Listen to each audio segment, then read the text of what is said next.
Roleplay Retcon does not own any part of the movies we retcon, nor are we associated with the artists who make them. Please do check the individual episode descriptions for any content warnings.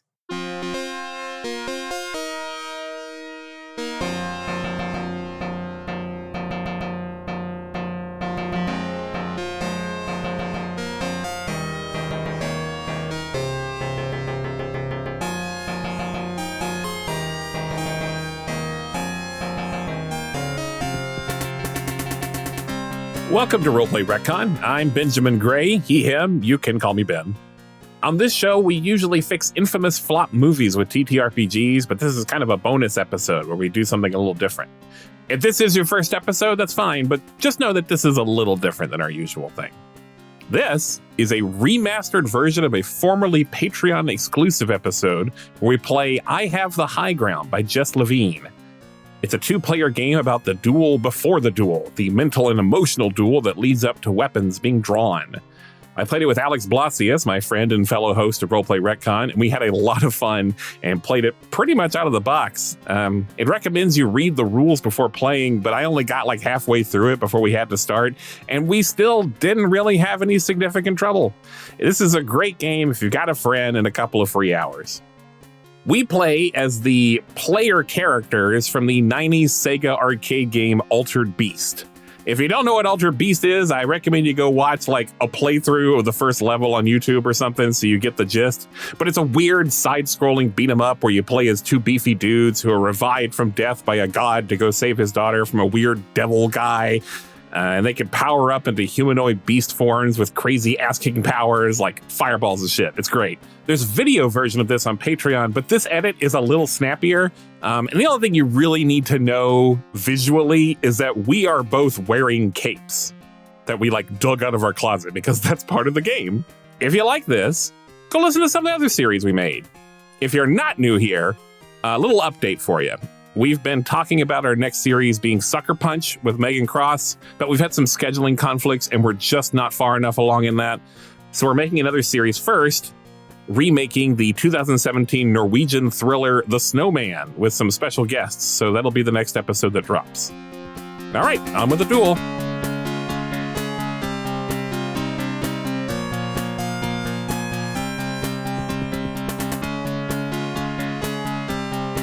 So I've never played this, but I've listened to some other APs, and like it is collaborative in the sense that like you don't ever have to choose between what is the most strategic thing to do and what is the coolest thing to do. So we will always be collaborating on making a story, but Alex, you can win or lose this game. Yeah. It is competitive in that sense. But it's like if you lose, it's still fun. You know what else is competitive? No. Your mom. Okay. We got If I had said your mom, what would you have said? I've been like, you're right. You got it. Got it in one. Okay. You would have just pivoted to my dad? No. Okay. You're too good for that? Yeah. So, interesting thing about this game is, although it is about dueling, the actual duel takes place at the end of the game. All of this is us like we're posturing at each other, and it's like the build up to the duel, but it still uses like duel terminology and like techniques, like we thrust and feint and parry, but we're doing so with like our words and our body language, not with our actual weapons and our butts. I guess you could. This explicitly at one point says it's about being sexy. Nice. Oh yeah, it's literally the first line. It says, "Let's face it, dueling is sexy." Check that box. Yeah. Maybe this will be a new series. Alex and I play sexy games together. Rule summary. I Have the High Ground is a short collaborative game for two players that tells the story of a duel of posture and wit that occurs between two people before the battle itself begins. Your game is not action-packed fight to the death, but a portrayal of the smoldering tension between two individuals about to risk their pride, their reputation, or even their lives. So, first thing is priority. Priority acts as a tiebreaker. That's a fencing thing. It's priority. Your mom's priority. If both players choose the same standard move, the player with priority wins. And priority is exchanged back and forth each turn. The player with the best score on the Cape rubric on page 9, which we'll get to in a second, can choose to begin play with priority or pick the first advantage. If they choose advantage, their opponent gets priority on the first turn. So we'll just remember that. It's whoever has the best cape, they can choose if they get priority or get advantages, which is like another thing that we'll get to in a second. Each turn, we select one of the 3 standard moves, thrust, feint, or parry, or once per game, a penalty move. The winner scores a point and consults pages 17 to 19 for an explanation of how their victory affects narration. So it's paper, rock, scissors. Thrust beats feint, which is like you made an offensive move, and the other person was like, no, it's just thrust beats feint. It just means that you made an offensive move. And then feint beats parry, which is like you provoked someone. It's like they go to block, but you're not really. Yeah. You made a fool of them. Parry beats thrust, which indicates that the loser offered an aggressive thrust, which the victor struck aside to make a powerful counterattack. And then a penalty move are just dirty boy moves, severe disrespect that you can do once per game. This is what made me think of Bushido Blade, Alex. Because remember, like you couldn't like beat the game if you like did dirty things, if you like hit them before if they were bowing to you, or you threw sand on their face or something. Yeah. What was your favorite weapon in Bushido Blade? It's been a minute since I played it. Like you'd think it'd be the rapier, but like the rapier sucked in that game, if I remember. I disagree. Oh, okay. Rapier was awesome. It was really short. Yeah. It's been so long. I don't remember, Alex. My favorite was the broadsword, though. Oh, yeah. Oh, the big one? That one was fun. On the turn that you reach 8 points, your opponent must draw their weapon if they have not already done so. So if you get 8 points, you've made them so mad they draw their weapon. Then they have to. The consequences of drawing a weapon are purely narrative, but should be very tense and dramatic. When you reach 9 points, you enter the resolution, and your opponent loses their patience. They strike the first blow, ending the game and beginning the battle which follows. The winner retains the right to block, parry, or dodge that blow. And this little page we're on right now also has a handy-dandy little chart that says what beats what. I see it. Yeah. Safety stuff. We should do it. I think it's always important, but we're going to do it off mic. And we're back. Now we get to make some characters, Alex. And like we get to build a world. Now, I think we're kind of supposed to do this like as we go along, but I have an idea, Alex. Okay. I think we should be like the guys from Altered Beast. Oh, yeah? Yeah, I think our weapons should be us like going into our beast forms. Like if you draw your weapon, you transform into your beast form. So we just get so jacked that we just wolf out at a moment's notice. Mm-hmm. No, only when it's time to throw down. Well, yeah. Yeah. So no swords at all? Just gonna throw swords right out the window? Oh, no, we can still have swords. I think you have a main weapon and you can have like any amount of other things you want. And so our main weapon is our beast form. But like, sure, if you want to have a cool sword, we can have a cool sword. Well, let me just ask, which level of Altered Beast do you want to be? I think we can each be a different one. That's what I'm asking you. Which one do you want to be? Oh. I do. I like the wolf.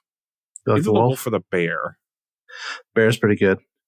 I would opt for either the tiger or the dragon. See, I didn't want to take dragon from you. I think you should have dragon. But I'd want tiger. Oh, well then I'll be dragon. No, you can't be dragon. Okay, I'll be the wolf. You can't be wolf either. What can I be? Just tell me what I can be. The evil bald guy. I'm not going to be Neff. No. See, I think this should be. But maybe I'm getting too far ahead of myself. I think it should be like post game. We have defeated Neff. Post game, defeated Neff. I never knew that was his name. Everything else is Greek mythology, but we're Roman centurions. It's so strange. I loved Altered Beast. Never learned anything about its lore. But that's what makes it kind of cool, right? Is that it's like weird. Oh, yeah. So maybe we don't have to worry about that. It could just be our interpretation of whatever the hell was going on in Altered Beast. So we're done with Altered Beast, and now we're fighting over the girlfriend. Let's We're getting too far ahead of ourselves. Okay. I'm just saying, I think it'd be fun if we were Ultra Beast guys. Okay. Post game.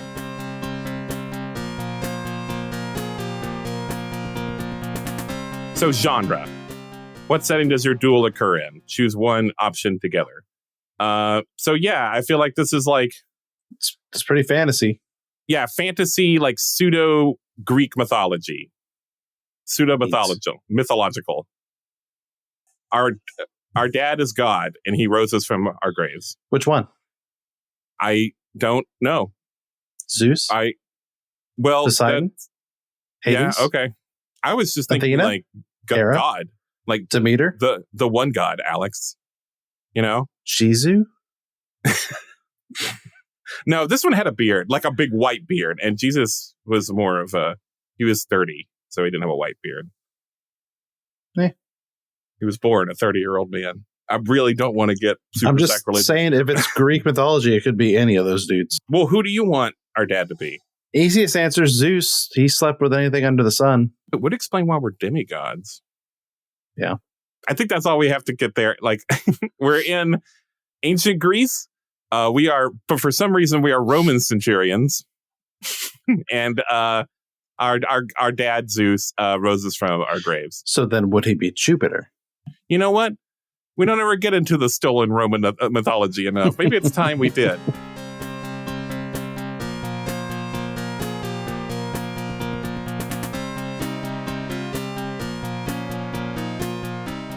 So the next thing we do is, what are the stakes of your duel? So basically there's three. There's foil, saber, and epee. And like they are increasingly higher stakes. Foil is like just for pride. Like not the outcome of this duel will affect only us. So we're talking about like a sirloin. Is that a low stake? It took me a second. That's pretty funny. You got there. It's pretty funny. A chop steak, yeah. Then saber is like meaningful stakes. And like this one is like probably one of us will die. So your filet mignon or like, your ribeyes. Yeah, sure. I don't know. I think a ribeye would be the high. No, filet mignon is like the filet mignon's for me the big one. Yeah, the epee. Okay, saber. Saber is like, this is a duel between knights, which determines the fate of their lords, a quest for mortal vengeance in the name of a slain lover, or a desperate melee between foot soldiers in the trenches of a larger fight. So like, it doesn't like affect other people, but it's like a big deal to us. And then epee is towering stakes. I'm pausing for your steak joke. I'm not going to do it. A melee between opposing generals. So like a filet mignon. Okay. A Jedi and a Sith clashing lightsabers amidst a ground battle, or two hackers vying for control of the life support system. The battle following this duel will be lethal, either for the participant or those they are fighting to protect, or both. In fact, entire battles might be won or lost in the outcome of this fight. So here's my idea. Zeus wants to make one of us like the king of Rome, I guess the Caesar. Sure, yeah. No, Jupiter, excuse me. Jupiter wants me to make us the Caesar of Rome. Word. And you know, Jupiter doesn't always think things through. doesn't always see that could lead to a lot of conflict. So I think we should have towering stakes. I think we both think we should rule. Now that we have proven ourselves the heroes of men. Okie dokie. Is that truly okie dokie? That works for me. If that works for you. It does. It does. Well, it was my idea, so of course it works for me. Are you he, him? Yes. Me too. I guess that's not at all ever how you should ask people their pronouns, but learn from my mistakes. Or write him a letter.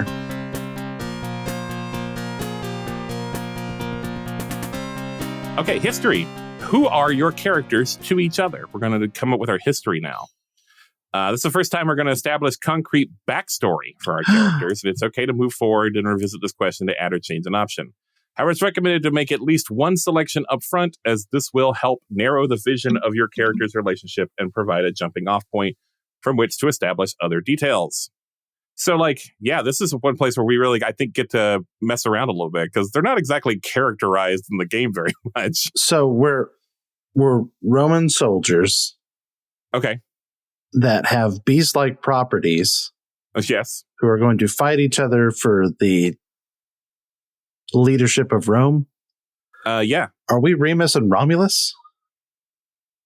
Oh, they did. They had wolves going, didn't they? Mm-hmm. They were wolf guys. Maybe that's what the original game was going with. Maybe the video game.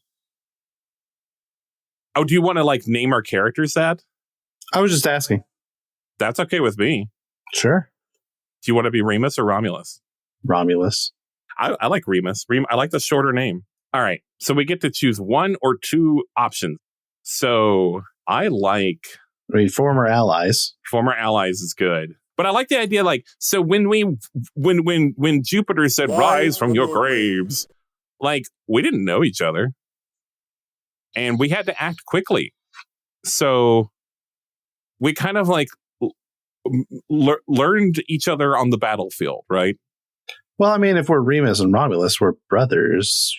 Oh, I thought we were just named that. Also, if we're both sons of Jupiter, then we're brothers.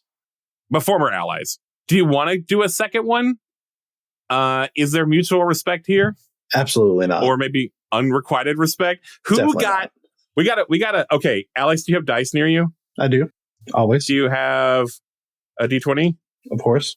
Roll that D20. And this is whoever gets the highest number determines who got the higher score by the end of the game. All right, let me get my trick D20 then. Ugh, I rolled a 9. I got a 16. So I got high. My score at the end of the game was higher than yours. And like, it doesn't really mean anything. Like, we both saved Athena or whoever. It's Athena in the game. Sure. But I don't know who the Roman. So it's Carol, the goddess of the hunt. Well, the goddess of the hunt would be Artemis. In Greek mythology. Who's Athena then? Athena is the goddess of war and wisdom. So there's more than one war god? Oh, there's a bunch of gods for a bunch of stuff. Yeah. Huh. Okay. I mean, she's the goddess of wisdom, but she's also a goddess of warfare and other things like that. Okay. But who's the Roman equivalent of that? I don't know too much about the Roman mythologies. Yeah, that's what I'm saying. So we should just make up a name. But Butkins. Why did we need to come up with that? I forgot now. Oh, right. Because we rescued her. So sure. That job is done, and we're both credited with it. Did a good job. You and I both know that I got a higher score. So I think that's unrequited respect or rivals. I was fighting the friggin' boss, and you were over there fighting the little minions, getting all the points. So you don't respect me, and I don't respect you. Never. We're rivals.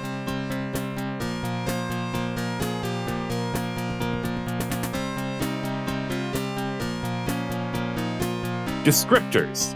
Who are your characters? This is establish a basic idea of the personalities and aesthetics of our characters. So we can select from the table below, and we pick one pair of opposites that describes our characters, and we pick like an individual descriptor that we share, and then we can pick 2 to 3 of these like adjectives that are just about our own character. So let's pick the opposites. So you were talking about you were fighting the boss, and I was going around just getting like punching anything in sight and getting more points. Yeah. So it could be careful versus reckless. Maybe. I kept burning up all our lives. That could also be impulsive versus tactical. I like that. That's a better descriptor of what we just said.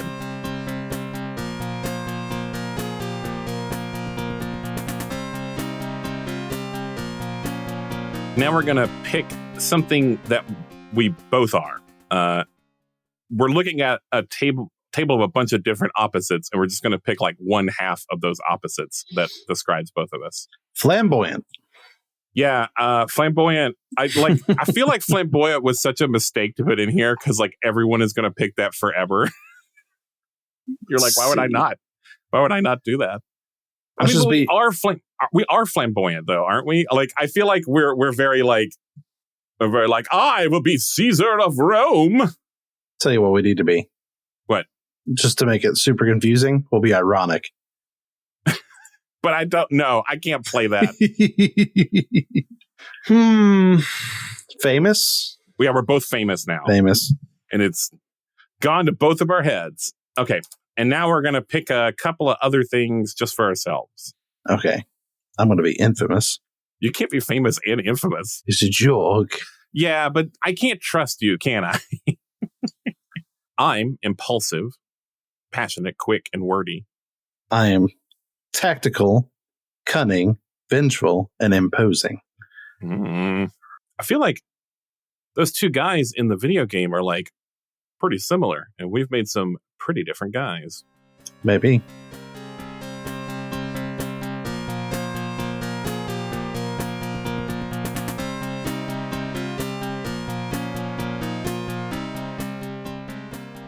Exposition. What brings the two of you to this particular battlefield today? This is where the series of events leading up to this particular duel are settled, though those events may shift later. In the process of establishing these events, the backstory between your characters might also become more clearly defined. I think, like, Jupiter does not always think things through, and he doesn't really understand mortals. And so he was like, yeah, you know what? As a reward, I'm going to make one of you two Caesar. Like maybe the old Caesar got killed by Neff or something. I don't know. Like he got killed in the kerfuffle. And they need a new Caesar. And he's like, well, hey, one of you two should be it. You decide amongst yourselves. Well, I think it should be me. And I'm like, I think it should be me. And like, maybe that happened like a day ago, right? And we've already like kind of argued about it, but not like real bad. And maybe like I've like gone out to the site of my old grave from which you have risen. Yes, from which I've risen, and like you like have the same idea. You're just like I just need to get my head on straight and remember where it came from, which was this hole in the ground. That's right. I was dead, and now I'm alive again. Thanks to my dad, Zeus. Jupiter. Jupiter. God damn it. And like I think we thought the other person would back down. I definitely thought you would back down because I had the highest score. You can see it in the air. I do see it. Mm-hmm. But I'm vengeful. So like, we're going to hash it out here. We had a lot of respect for each other, I think, at first. Like, you know, we went through this we fought through 5 levels together, turned into different beasts. Plenty of different beasts. And we killed a god. Mm-hmm. So environment, where does your duel take place? Oh, okay. Well, we did that. Choose one. We did this wrong then, but that's okay. Choose one adjective from 3 different or statements to describe the environment of your duel. Isolated, ancient. Yes. Serene. I was going to say serene. Yeah. Yeah. This is a Dragon Ball Z like arena, right? It's like there's no people here. We're far away. Only the dead live here.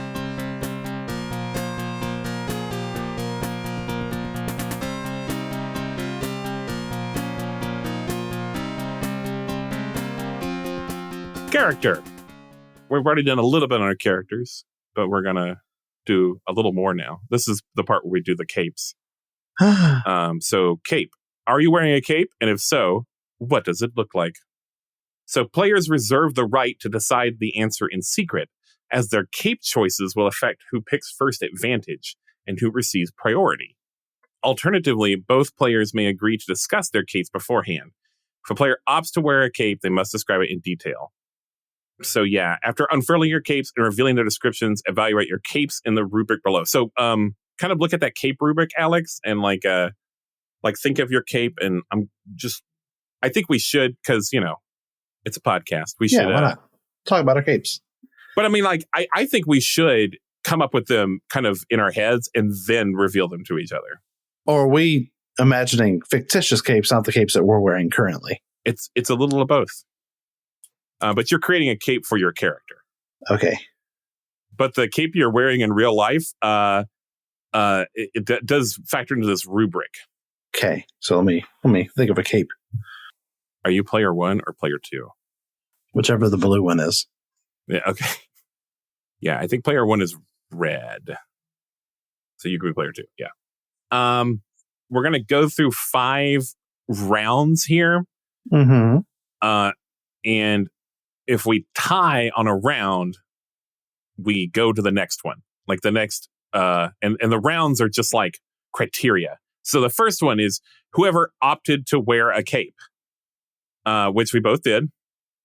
So I think it means that we want our characters to wear a cape, but it's true for both, so it doesn't matter. So we tied on that one. Whichever character's cape is closest to floor length without going over. I will be honest, mine goes to about ankle length. It does not go to floor length. Oh, mine goes just below the ankles. Okay, so I think you win the cape rubric.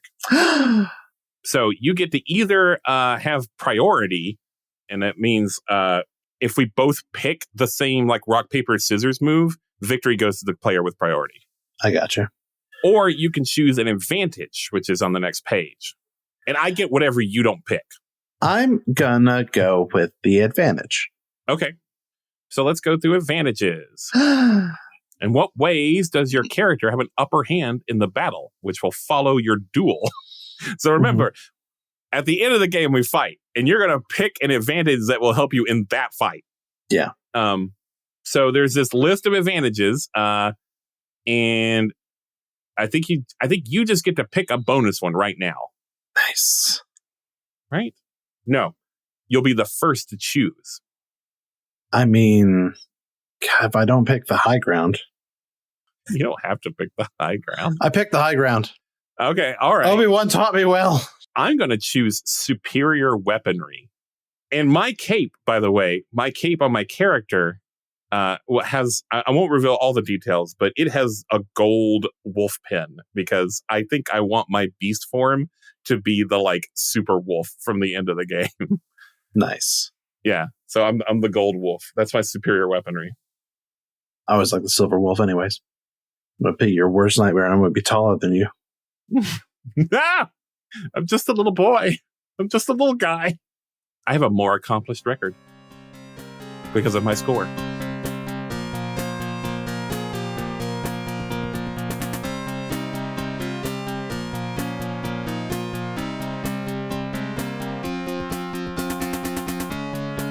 What is your character's clothing like? Establish 2 or more details. You may specify items that you are wearing or provide adjectives that describe your overall fashion. I'm wearing the golden fleece. Oh, like the golden fleece. The golden fleece. Did the Romans take that one too? I don't know. They were like, it's Jimbo and his agronauts. We got them too. It's exactly the famous Roman name, Jimbo. This is the most character creating I've ever done. And it's like a thing I'm really specifically bad at. So this is interesting to me. I mean, we are just 2 dudes who wear basically like briefs, our war briefs and our wrestling. We're in our like wrestling outfits. Yeah, for real. Yeah. I think I have like laced up wrestler boots though. I've got bracers on. Mm-hmm. Nice, cool leather bracers. And a necklace that has a little axe on it. Is it golden? Is the axe golden? No, it's silver. Oh, stupid. It should be golden. All right. Now, weapon. We did this a little out of order, but what is your character's primary weapon? So this is the thing that I think should be our chosen beast form. Okay.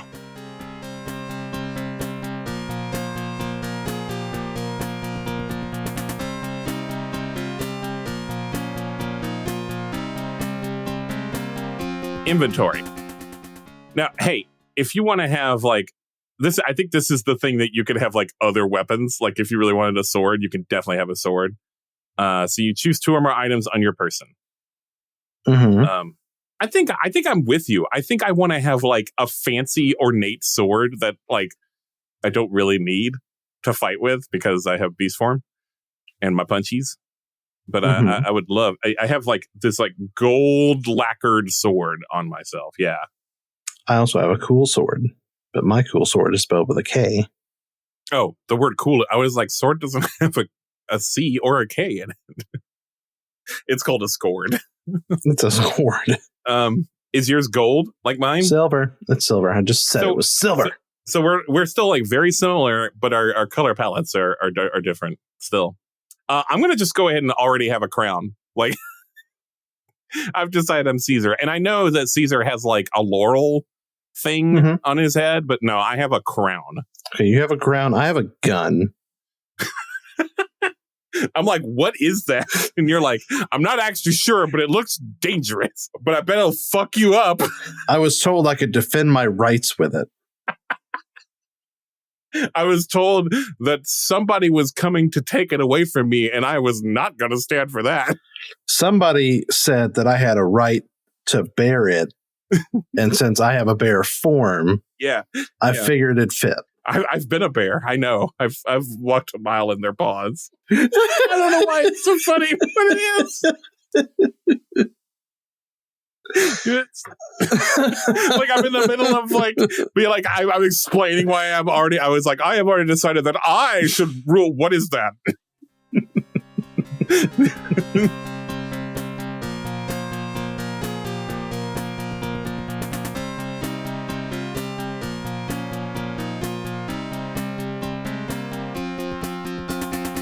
Anyway, circumstances. Establish the circumstances of your encounter.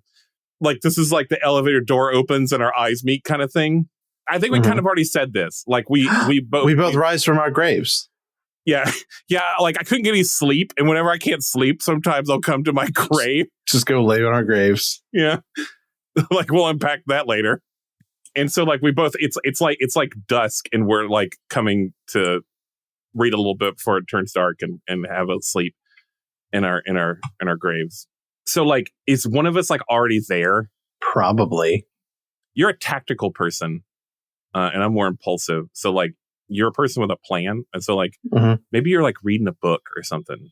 I'm probably in there waiting for you because I know where you sleep. Oh, you know that you can't sleep unless you're in your grave, and you know that I'm the same way, and you're waiting for me. That's right. Oh, so is your plan to attack me? 100%, because I'm vengeful. But you're also, I feel like you're honorable, so you wouldn't just like. Oh no, it's going to be a straight up duel. Yeah. I'm not gonna sneak attack you. Okay, that's good. It's good. But I do have a gun.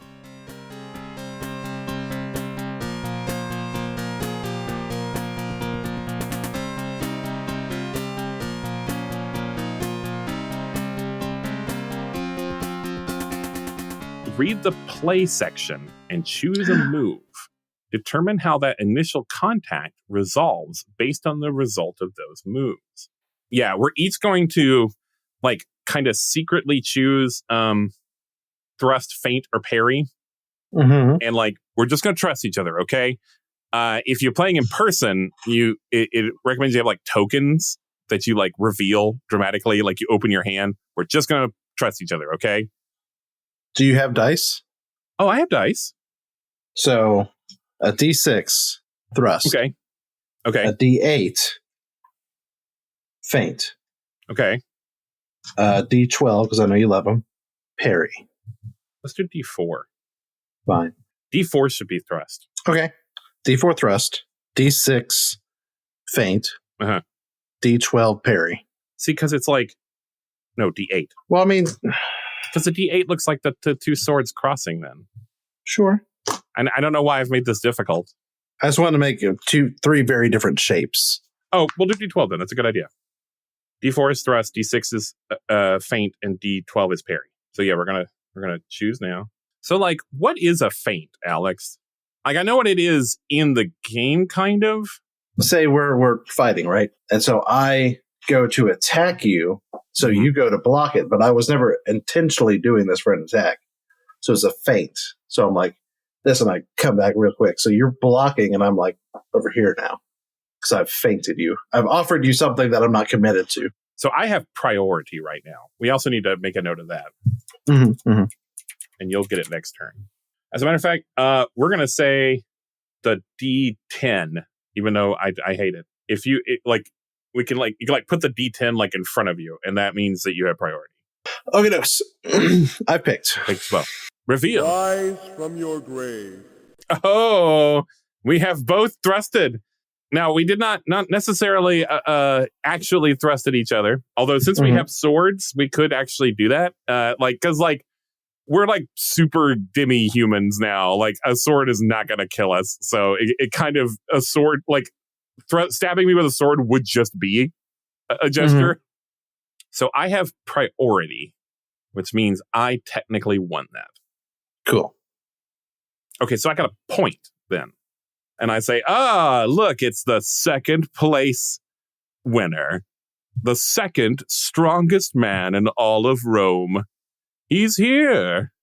I am here to take that stupid crown off your head because it belongs to me.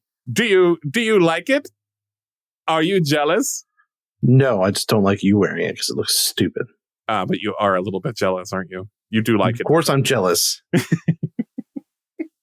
You just assumed that you would be king of Rome? I wouldn't call it so much an assumption as a foregone conclusion. You're a foregone conclusion. Yeah, all right. I think that's you losing. Yeah. Yeah. I think we just keep doing that until one of us has 8 points. You can draw your weapon anytime, though. If you reach 8 points and and no one has drawn a weapon, the other person has to. What does drawing a weapon do? It just makes things get real. It's a threatening gesture. All right. So now I have priority. Yes. Now, all that stuff we came up with, the superior weaponry and the more accomplished record, and the stuff we have on us, that's just stuff to keep in mind as we're having this duel of the mind. Okay. I believe I'm ready. I'm ready. Rise from your grave. Oh, okay. So I parried and you fainted. Yes. Which means you win, don't you? Well, if you were really the king of Rome, you'd come at me and put me in my place. And then I thought that you were going to come at me, and I draw my little sword, not my real weapon. And I fling it through the air I'm going to swat away a blow that never comes, and I look like a complete fucking idiot.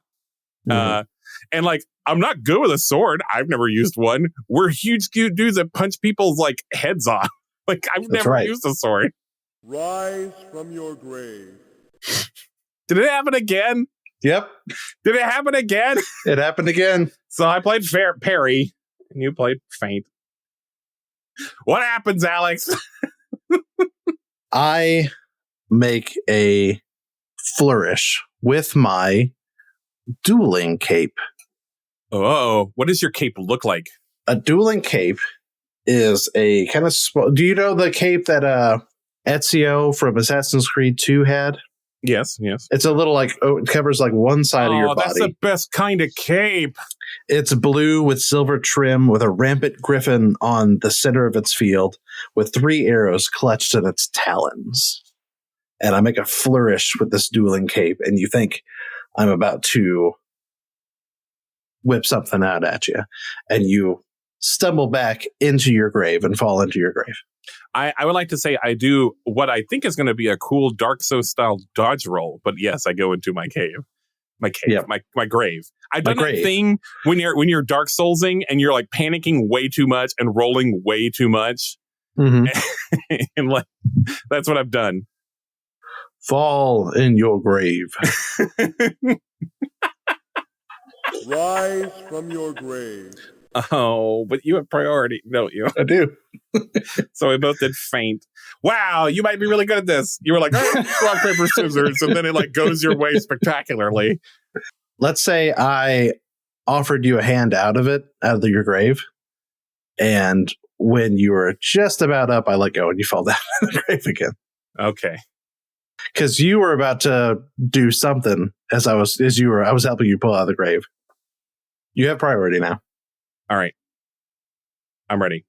I knew the moment I fell in that grave, I knew what I was going to do. Ready? Mm-hmm. Let's do it. Rise from your grave. I'm going to use my penalty move. Oh, you son of a bitch. So you did parry, but I don't know if that matters. So We're going to read the thing about penalty move. A penalty move represents your character choosing to utterly disrespect their opponent. You are welcome to interpret what counts as a penalty move flexibly, but the most common examples are inspired by real penalties from competitive fencing. Turn your back or intentionally disarm yourself, signaling to your opponent that you do not even consider them a threat worth engaging. Count as a penalty, you must meaningfully disarm yourself of your primary weapon, not just sheath it, signaling your intent to abandon the duel in favor of communication or departure, or to imply that you do not need the weapon to best them. Such actions are discourteous and rude, and as such, a penalty of form in a proper duel, but a dramatic moment in any narrative. What you do is you roll 2d6. And if you roll above your current score, I shouldn't have done this. Yeah. You roll. We got 1 point. Yeah. No, because you got to roll above it, right? Oh, you fail. Oh, yeah. Okay. If you roll below, you succeed and you score 2 points. If you roll exactly your current score, so hold on, it's like technically impossible for me to do it. Yeah, but I can only do it once per game. Yep. You should have read it better. What do you think about just like doing a regular? Like I don't do the penalty move, and we just re-choose our dice. Just redo it. I'm so sorry. I will give you this one. Yeah, a do-over. I'll let you have priority for let me do the do-over. Okay. Ready? Ready. Rise from your grave. Damn it. Another point for Okay, so here, let me tell you what two. I was gonna do, and then you could say how like it doesn't work out. I was gonna just like grab you by the ankles and like drag you down here into this grave with me. Oh, I absolutely just step on your hand. I'm like, ow! I like that we turned this into we're having a little petty fight where we can't we're not really doing any damage. Yeah, I want to be king. Yeah, I want to be king.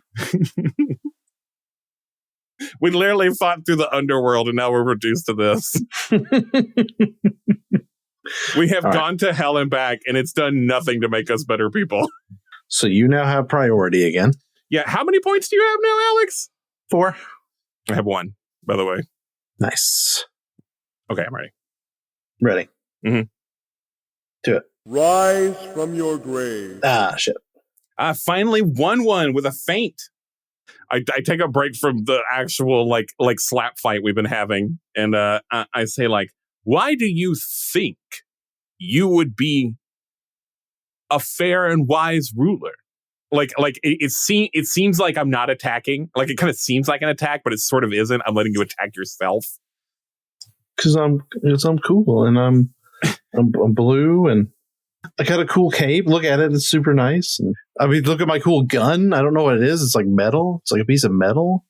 And like honestly, Dad wouldn't even have woken me up if he thought you could do it by yourself. Just saying. Oh right, because you're player 2. That's right. And I say no. No. You were an afterthought. No. I get to climb out of the grave now, okay? You're out of the grave. Yeah. All right. New round. You have priority. Ready? All right, I'm ready. Rise from your grave. Damn it. I parried. Oh, I knew I'd wounded your little pride and you were going to come at me with some barb. So what barb do you try to come at me with? Or perhaps a new slap? I try to push you into the grave. Like the other grave, since there's 2 next to each other. I fall into my grave. Yeah, you fall into a grave, which is usually a comfortable place where you can get a good night's sleep. But now it's a place of shame. Dang it, it's my grave. I have 3 points. Oh, I'm closing that gap, Alex. Getting there. I'm ready. I'm also ready. Rise from your grave. Shit. Yeah, thrust. You feinted. This is what I wanted my thrust to be. Mm-hmm. I just like it's like the wind just blows and it's silent for a moment, and I just go, "Look at my crown! Look at my crown!" I throw a rock at you, but I miss. And you like tried to hit the crown. It was obvious you were going for the crown, and I like know that it's like it's in you now. It's under your skin. I believe we're tied now, Alex. 4-4. Ready? Rise from your grave. I feint your parry. Oh no. I was so sure you were gonna come back at me with some real jab, and I'm ready to be all defensive. What is your feint? So I mimic that I'm going to throw a rock at your face. But what I do hit is your crown, and I knock it off your head. Oh no. I dodged the wrong way, right? And I dodged like right into it. And it bonks off of me. And I'm so mad about that. Look whose crown's in the dirt. Do you think this is supposed to always go this petty? I mean, it's a duel. Yeah, okay. Ready? Rise from your grave. Oh no. Thrustikins. Does that beat feint? Yes, because I didn't parry it. So like I am like picking up the crown, like off the ground. And no, I don't. I try not to pick up the crown off the ground. I'm like, it's true. I don't really need it. The crown doesn't make the Caesar. The man makes the Caesar. Oh, well, then I'll just take it then. No, my crown. I dive onto it. Let me just go ahead and write crown in my inventory here. I dive onto I dive onto it and it like bends it. Oh, no. Because I mean, like it's not gonna hurt me. I fought through the fucking underworld. It is a thrust. So as you dive for your crown, I kick you in the butt. Okay. I think that would make you look worse than it would make me. Yeah. You're just a bully then. Yeah. Okay. All right. How else do you become king of Rome? You'd be a bully. Wait, did you? Okay, wait. You actually get to decide. Do you get the crown? No, I'll say that you dive and you bend it. Yeah, I've like ruined it with my massive pectorals. Ready? Mm-hmm. Go. Rise from your grave. Feint and parry. Oh, I lost with my parry. So I would get real defensive about whatever you do. Can I start with my parry? Sure. Okay, like I'm going to flourish my cape, which is just sort of more of a Frodo-like cape thing. Mm-hmm. It doesn't have a hood, but it's just a cape that's it's like a cloak. Yeah, it's like a cloak, and it has that like clasp with the gold line on it, but it goes pretty long. It goes like down nearly to my ankles, but it's not a cloak. It really does mostly just go over my back. Yeah. Yeah. And I like flourish that. And like I'm saying, like, I'm not bothered by the crown. Obvious. I'm not bothered by this. Well, now I really do take the crown. No! No, but how is that a feint? That feels like a thrust. Yeah. You're going to act like, you act like one more time that you're going to take the crown. Yeah, this is where I'm like, oh, I'm going to take this crown. You go, no. And now I take it. I just put it in my head this time, and it looks awful. It looks so stupid. Ready? Mm-hmm. Rise from your grave. Oh, no. Your hand is blank, Alex. My head is blank. You're going to roll 2d6, and if you roll under your score, it's real good. If you match your score, it's pretty good, but you fail if it goes over. And this is the only time during this game you can do this. This is true. And I have a 7. 7 points, yeah. It's a little bit more than halfway for this. Okay. So we'll see. All right, so I've got my 2 d6s here. We'll see how it do. Son of a bitch. What'd you get, Alex? I rolled an 8. All right. If you roll over your current score, your penalty move fails. Your opponent scores 1 point and has priority on the next turn, even if they had priority. Even if I've already had it. So the one time I roll high on fucking D6s, swear.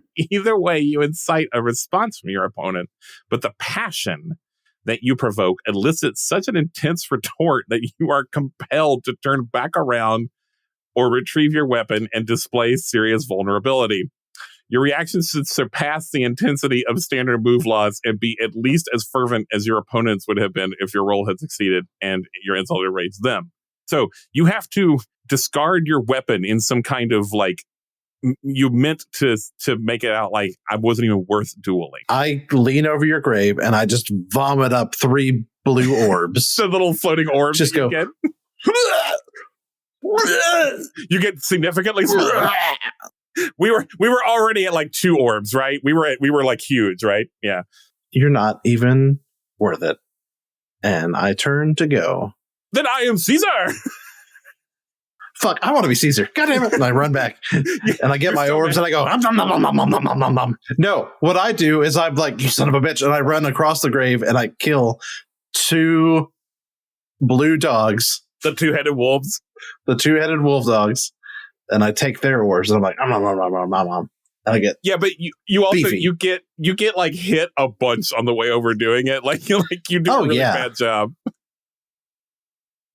You lose like 2 lives. You're like, God damn it. I'm using better than this. so mad. I hadn't considered that there are a bunch of still like rank and file enemies in this graveyard, but I guess there would be. This is just where they live. All the boss characters are gone, but these guys, the weird little wingless chicken things are still around. All right, I'm ready. Rise from your grave. I have parried your thrust.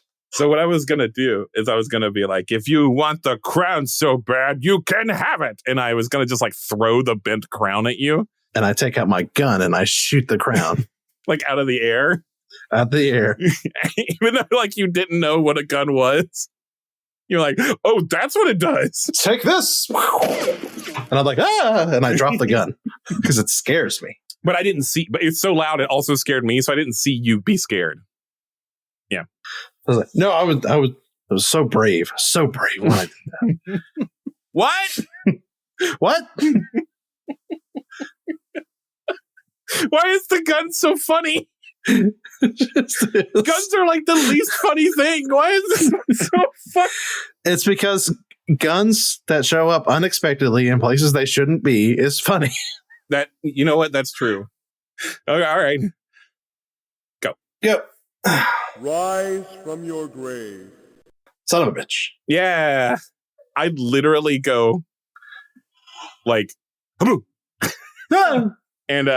what do you do? Let's just say I just shot your crown, and I was like, well, then I was like, say you go bang, and I drop it, because I got scared. Maybe you shoot me, and you're like and you shoot me, but like it doesn't hurt me. I'm bulletproof. No, it shoots. It puts a hole in your cape. Yeah, but it makes the cape look cool. Oh yeah, capes with holes are cool. I like you look so pathetic, and I just like give you this like pitiful look, like little guy, little buddy. Even though we're like probably exactly the same age. Wait. So I had 8 points last round. Oh, wasn't something was supposed to happen? I'm supposed to draw my weapon. Draw your weapon. But we'll just do it now. Okay.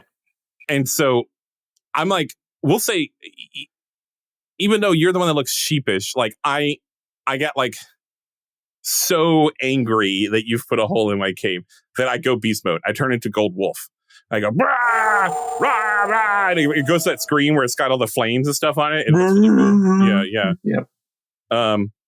And now I am in beast mode, and I'm ready to throw down. Now, if you get one more point, you win. Ready? Ready. Rise from your grave. I'm going to do my actual... You son of a bitch. My actual penalty move. And so, like, I've gone beast mode, right? Mm-hmm. And then I'm like, no.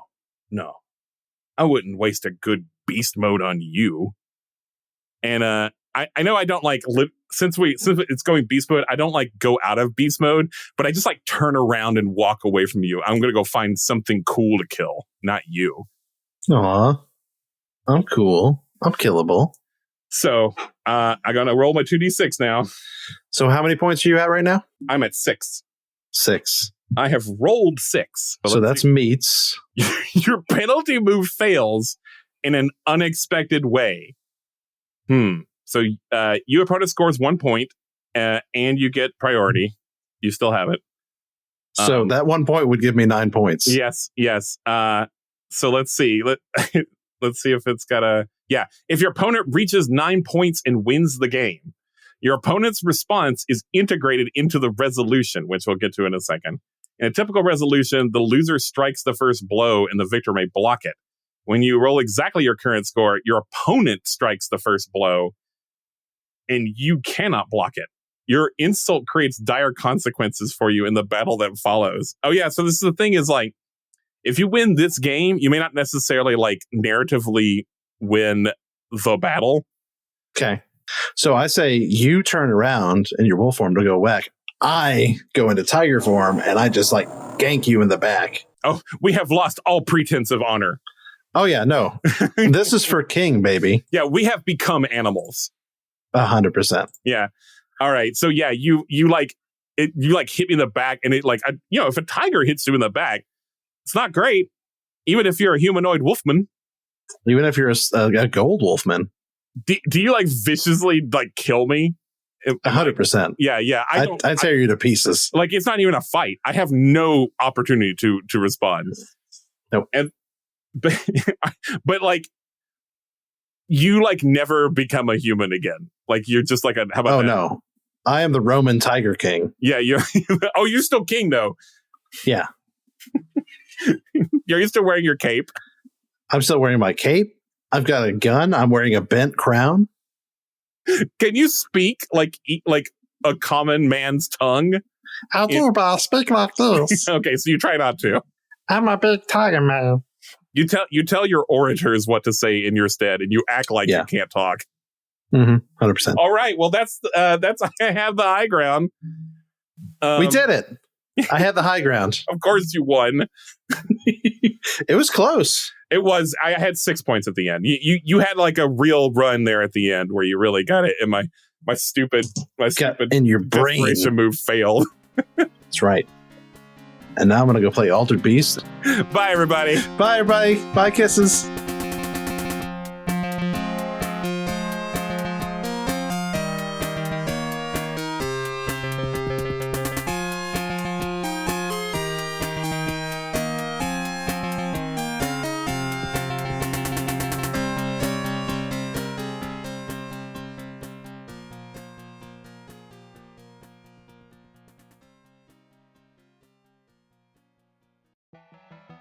In the universe of Star Wall Odyssey, space is made out of the collective imaginations of all the thinking beings who live on various planets. These worlds are connected to each other through imagination. Common themes and ideas are strings between universes. And to get between them, people fly wooden ships that look like animals, which are powered by emotions. Also, people communicate with each other by contemplating orbs. The only way you can take pictures is getting stared at by a big psychic bug. And people have already declared victory in a war over the very concept of evil. But I'm getting ahead of myself. Star Wall Odyssey follows the adventures of the hapless inhabitants of the Lucky Finn tenement building, who suddenly find that their apartment is actually a spaceship, and that they're lost in a sea of boundless imagination. It's an actual play starring me, James D'Amato, Mel D'Amato, Ali Grauer, and Drew Merzieski, as we playtest the No Kings system, which will hopefully one day be the Skyjacks role-playing system. It toes the line between weird and wonderful slice of life and high-flying space fantasy. You can sample the first 5 episodes by searching for Star Wall Odyssey on your favorite podcast app, or get the whole thing by heading to patreon.com/oneshotpodcast and signing up for $5 a month or more.